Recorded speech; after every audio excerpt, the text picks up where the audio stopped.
Welcome back. Today, we're going to tackle a huge topic, one we probably all think we've got a handle on, the love of God.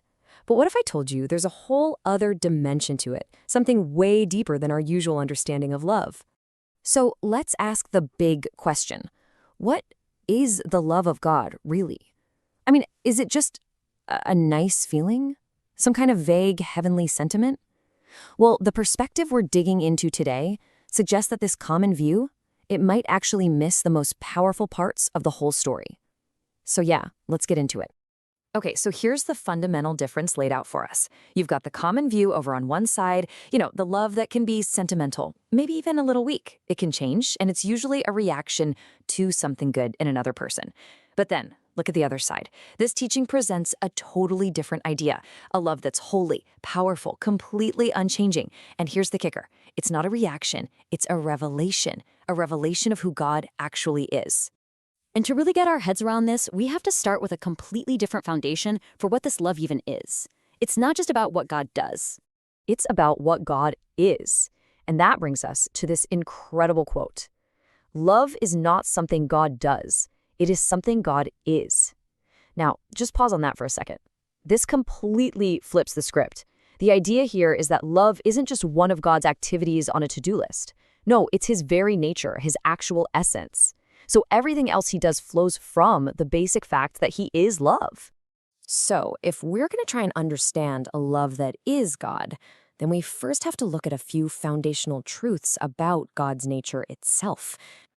And the material we're looking at really zeroes in on these three core scriptural truths. First, that God is spirit. He's not limited by a physical body. Second, God is light, which points to his absolute holiness, his moral perfection. And third, God is love, the very essence of his being.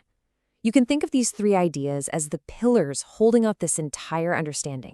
Okay, so with that foundation in place, this teaching breaks divine love down into 7 distinct attributes. This is where we really get into the nitty-gritty, the actual character of this love. Let's jump into the first one. All right, number 1, this love is uninfluenced. Now, this is a really tough one for our brains to handle, because pretty much all of our love is a response. We love someone because they're kind or funny or we share something in common. But according to this view, God's love just doesn't work that way. It comes entirely from inside himself. It's a sovereign choice he makes, and it has absolutely nothing to do with whether we're good enough to deserve it. And this scripture from Deuteronomy just illustrates it perfectly. Listen to this. The Lord did not set his love upon you, but because the Lord loved you. It's almost circular, right? The reason God loved them was simply because he loved them. The cause, the motivation, the why is all found within God himself, not in the people being loved. It's a huge idea. Second, God's love is eternal. This one follows a pretty clear line of logic. If God himself is eternal, no beginning, no end, and if love is his very nature, then it just makes sense that his love has to be eternal too. It was there before the world was even a thought, and it will never, ever end. Third, it's sovereign. What does that mean? It means God is in the driver's seat. He's in complete control of his love. Nobody can force him to love. He's not obligated to love. He loves who he chooses to love. All is part of his own perfect will. The point here is that his love is an act of his supreme authority. Fourth, it is infinite. And man, the author uses this amazing metaphor here. He says it's like an ocean with no bottom and no shore. Just try to picture that for a second. It's meant to get across this idea of something so massive, so immeasurable, that our little human minds just literally cannot wrap themselves around its true scale. Number 5, God's love is immutable. That's just a kind of fancy word for unchanging. You know how our own feelings can be like a total roller coaster, right? Up one day, down the next. Well, this love is steady. It's a rock. It doesn't get stronger when we're on our best behavior or weaker when we mess up. It stays constant because it's anchored in God's unchanging character, not our crazy fluctuating lives. Okay, number 6 is absolutely critical to get this right. This love is holy. This perspective is super clear that we're not talking about some soft, sentimental love that just lets everything slide. Not at all. This is a pure love, and it's governed by God's own perfection. It will never, ever contradict his holiness, which is why the text says it's not some indulgent weakness that just winks at sin. And finally, number 7, it is gracious.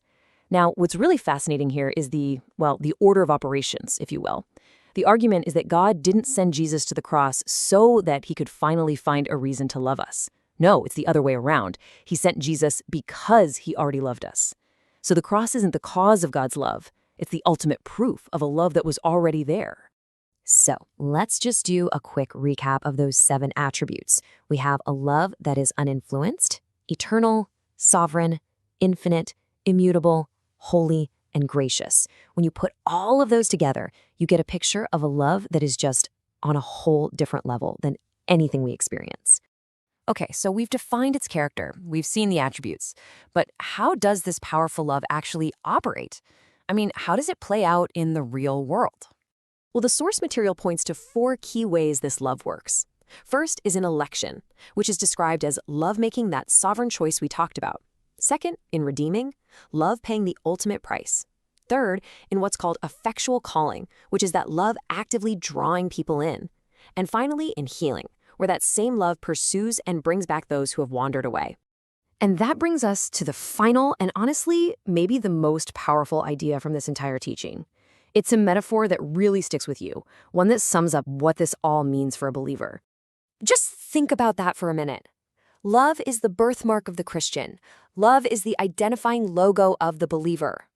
A birthmark, right? It's an identifier you're born with. It's part of you. Or a logo. It immediately tells you who made something. The point of this analogy is that love, this kind of love, is the unmistakable sign, the proof that a person belongs to God. It's the evidence that they've been born of His Spirit. And that really leaves us with a final and pretty challenging question to chew on. If love, this huge, powerful, holy, unchanging love is the defining mark, if it's the birthmark of a believer, what does that actually mean for how we live our lives? What does that kind of identity look like day in and day out? Definitely something to think about.